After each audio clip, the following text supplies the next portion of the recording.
Malaki pinamalas ng mga skateboard enthusiasts ang kanilang husay at talento sa 10th Annual Skateboarding Competition na matagumpay na isinagawa bilang bahagi ng Binalonan Festival 2025. Ang kompetisyon ay inorganisa ng Binalonan Skate Crew at dinaluhan ng mga mahuhusay na skater mula sa iba't ibang lugar.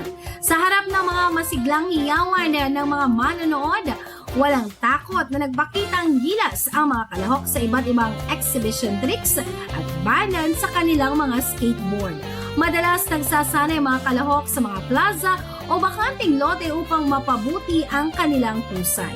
Gayunpaman, nananatili ang hamon ng kawalan ng sapat na skating facility sa lugar dahil kabilang na ang skateboarding sa international competitions tulad ng Olympics, isang panawagan na ang isinusulong para sa pagpapatayo ng maayos na skate park sa bayan upang higit pang mahubog ang mga kabataang mahilig sa sports na ito.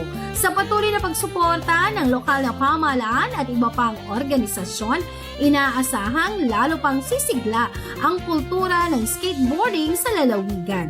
Yan ang ating good news for today. Ako si Idol Tita Ronnie, Tatak IFM. IFM News. IFM News. IFM News.